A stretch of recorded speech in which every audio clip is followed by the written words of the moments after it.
focusing on what really matters and takes you to your vision is what's key for us.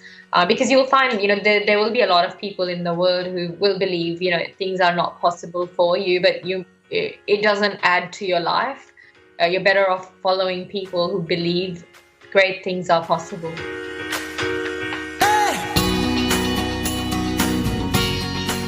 This is Property Investory, where we talk to successful property investors to find out more about their stories, mindset and strategies. I'm Taran Sham, and in this episode, we'll continue the conversation with mortgage brokers and property twins Sana and Mona Ali.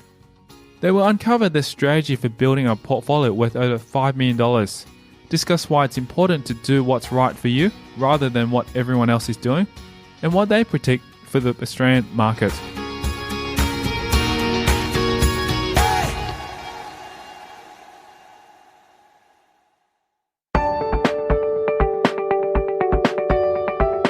Also, before we delve into this episode, go over to propertyinvestory.com and subscribe to receive your free property investor case studies, where you'll learn how to generate passive income from your properties. Go there now to sign up for free.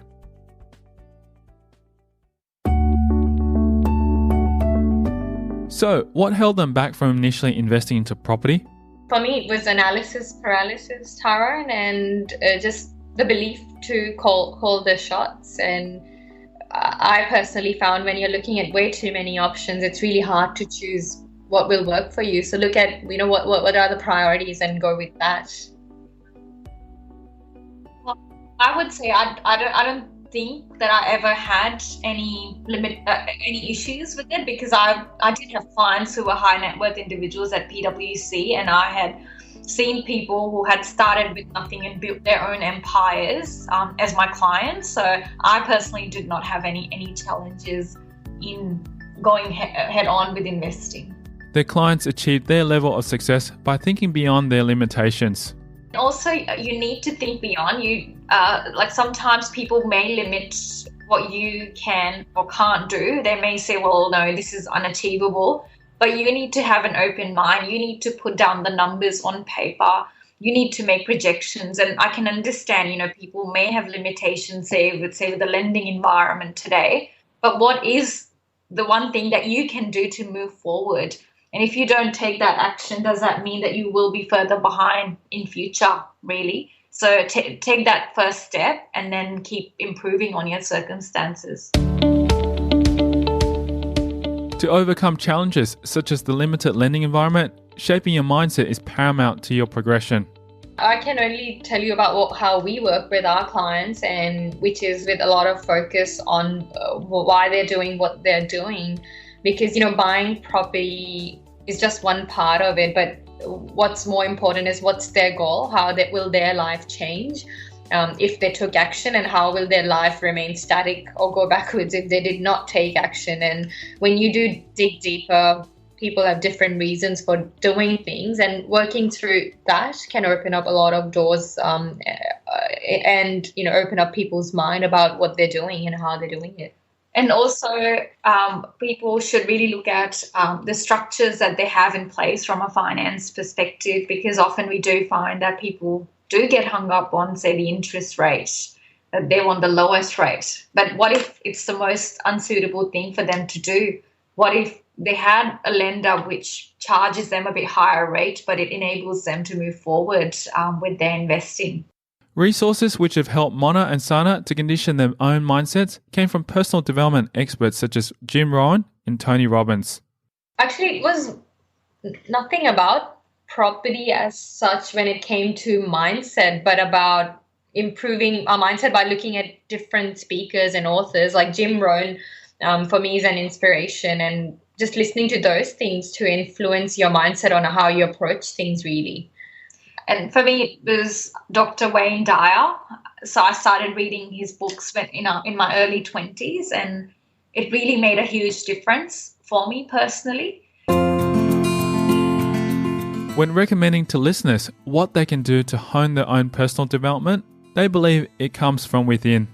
There's no right way of doing things. I would suggest just start looking at what are your limiting beliefs, what's stopping you from moving forward, and examine that, and look out for speakers that you really connect with. And a few that influenced us were Jim Rohn, Tony Robbins, to name a few. And read books. There's definitely some really good books out there, like Rich Dad, Poor Dad by Robert Kiyosaki, The Richest Man in Babylon.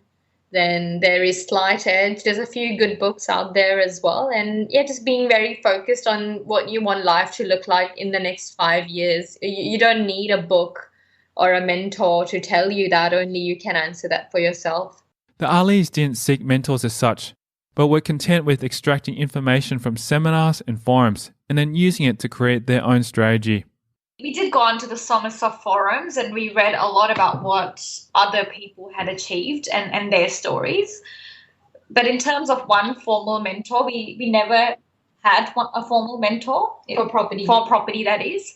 So we formulated our strategy. We listened to what other people were doing and came up with what suited our circumstances, really. We never went to seminars apart from initial days. We did go to one buyer's agency seminars for a couple of sessions, but we got the value out of it that we needed and applied it to our own journey. But we've never followed any reports as such or any hotspots or those experts that say, well, you should be investing here or there. We just follow our own research. Rather than the best advice they have received, a question someone asked made them realize what their rinse and repeat strategy had come to be. I think it was in Brisbane when we were purchasing in Brisbane, and we couldn't decide what was best suited to us at the time. And someone asked us, what are you trying to achieve with this purchase? And then it really highlighted to us that all our properties have been really well located with infrastructure, shops, train, all those aspects. And that really clicked for us, and we just repeated that same process. That's where the population growth will happen, and that's where you'll find you can build townhouses or units. And it was not really advice, I would say, but more of a reinforcement of what we've already done, and someone just brought it to light. Coming up after the break, we'll delve into Sana and Mona's property investing strategy for building a successful portfolio. Obviously, looking at the cost-benefit, doing a cost-benefit analysis of what we were doing, but at the same time looking at what's the opportunity cost of not taking action now. What and where to buy in the future market. And then look at property cycles and see, wherever they're buying, whether it be Sydney, Melbourne, Brisbane, or anywhere in Australia, where is that particular city in the property cycle and how it's going to enable them to expand their portfolio. And that's next. I'm Tyrone Shum, and you're listening to Property Investory.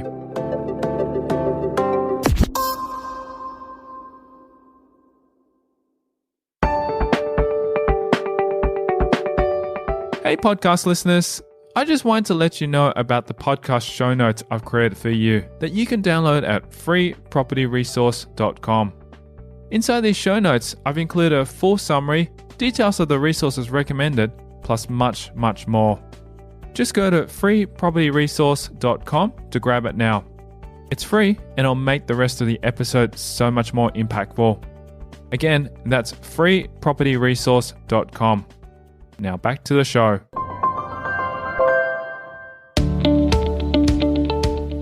Having built a portfolio worth over $5 million, some of the key steps that Sana and Mona took to do this was to analyze both the cost and the opportunity at hand.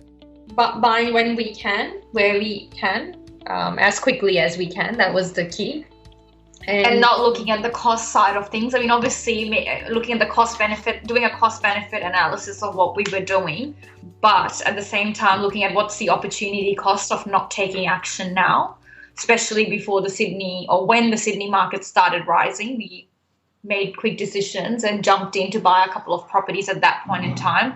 We could have argued that, we have to pay lender's mortgage insurance or the rate is a bit higher, but then we would not have made the hundreds and thousands of dollars that we made on those purchases. So keeping focus on your end goal rather than little distractions in the middle. So how did the Alis ensure they overcame their analysis paralysis in order to invest at the right time?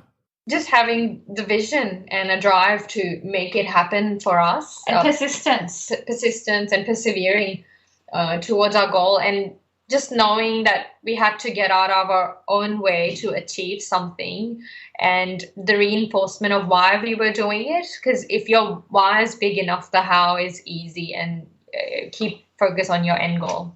While there have been no changes to their current buy and hold strategy, they do have plans to further add to their already growing portfolio. In the future, we do intend to purchase between Parramatta and Penrith, and these would be development sites where we are able to subdivide properties so we can, multiply our portfolio. It can be challenging to predict how the market will fare in the future. Therefore, it can be daunting for property investor beginners to know what to look for. So, what can you do?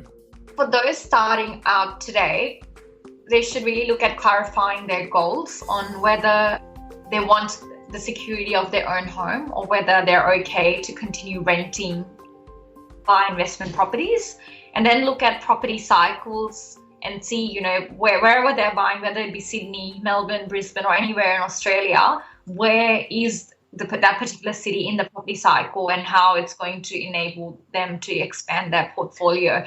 And also look at the cash flow side of things and how, the cash flow will impact their lifestyle if they bought in Sydney or Melbourne, or whether they were okay to buy in a city like Brisbane where the rental yields are much better. And I'd also suggest, a lot of people in Sydney and Melbourne would have seen the markets have increased significantly, to tap into your equity now before the market turns, so you can deploy your funds to another city, interstate, where you believe the property cycle is moving and expected to grow over the next 5 years, because what that means is you can capitalize from one region, move on to the next, and follow the property cycle across Australia. But most of our Sydney and Melbourne clients are buying in Queensland at the moment, so there is definitely opportunity to extract equities and move forward from there. I would say Brisbane has good potential. Perth has been falling for some time. I don't know if it's flattened or where it's at right now because we're not following that market, but do think there are other markets potentially in Queensland where people should look. Some personal habits which Sana and Mona attribute to their success are listening to motivational content and communicating with their business mentor. Yeah, we listen to a lot of audios for mindset purposes. We find that, sometimes there are influences outside of yourself which may impact you. And we have found listening to other successful people very powerful in our own journey. When we were leading up to leave our corporate jobs, in some days we were listening to 5, 6 or 7 audios at a time. And it really helped us shift that mindset and have that expectancy that, we will do well, or we are doing well, and we are aiming high. And something else that helps us is keeping in touch with our business mentor. So we talk almost every day. It may not be a phone conversation, but we exchange messages every day. And just having that sounding board and surrounding ourselves with other successful people, that's been very important. Working towards letting go of any distractions which get into our way towards our goals, and just focusing on what really matters and takes you to your vision is what's key for us. Because you'll find, there will be a lot of people in the world who will believe, things are not possible for you, but it doesn't add to your life. You're better off following people who believe great things are possible. Sometimes we wish we could just go back in time and tell ourselves what needs to be done to do better in the future. So what would Mona and Sana say to themselves from 10 years ago? I would tell myself I should start saving today for multiple investment properties, not one investment property. Or at that time, actually, it didn't even cross my mind because we were 21 at that stage. So the key advice would be start saving. Get a team around you, like our mentor, for example. The way we work with our clients and how our mentor has worked with his clients and has trained us in is looking at long-term goals for our clients and mapping out the portfolio for the client, because you may be earning a certain amount today, but 5 years later you may have great potential to increase your income. So helping build that roadmap to move forward. Yeah, and for me, Tara, and 10 years ago, I would say don't hand your power to other authorities, be that at work or in your peers, to tell you what you're capable of achieving and what's really possible for you to build a better life, because you are in charge of what you need to do in life and to get to your goals. If you hand over your power to others, you've already lost that battle. And 10 years ago, I would say, look, you can do anything in life, whatever you want to achieve, just go and do it, rather than letting outside voices govern what you can and can't do. Because often it is people and their own limiting beliefs that they impose on you. So it's important to put them aside and say, what is it that I want in life? And if they've achieved what I want to achieve, and if they haven't achieved what I want to achieve, then does it even matter what they're saying? If you wish to connect with Sana and Mona Ali to learn more from them about their investing strategy or find out how they can assist you through their broking services, you can do so via phone, email, or social media. And as you know, we are mortgage brokers. We do have a big focus on our client goals and where they're heading, and looking at the big picture for them holistically, rather than being just transaction based. And we like to build tailored strategies for our clients when it comes to finance, and so they have a roadmap to move on from one property to multiple properties. That I think has been one of our key learnings in our own journey, to have an upfront idea of where you're heading and what's really possible for you. And we can be contacted via phone on 1300 976060 or info@propertytwins.com.au. It's facebook.com/propertytwins.com.au. Thank you to Sana and Mona Ali, our guests on this episode of Property Investory. If you want to hear more about their journey, then visit our website at propertyinvestory.com. Simply type in the search bar Sana and Mona Ali and select that episode to learn more about their story. Also, if you haven't subscribed to receive your free property case studies that I only send out exclusively via email, you can text me your email address to 04 99 88 10 40 to subscribe. These real case studies are from experienced property investors where they share specific numbers of their portfolio, the strategies, and much more. Simply text me your email address to 04 99 88 10 40 to get your free case studies. Thanks for listening.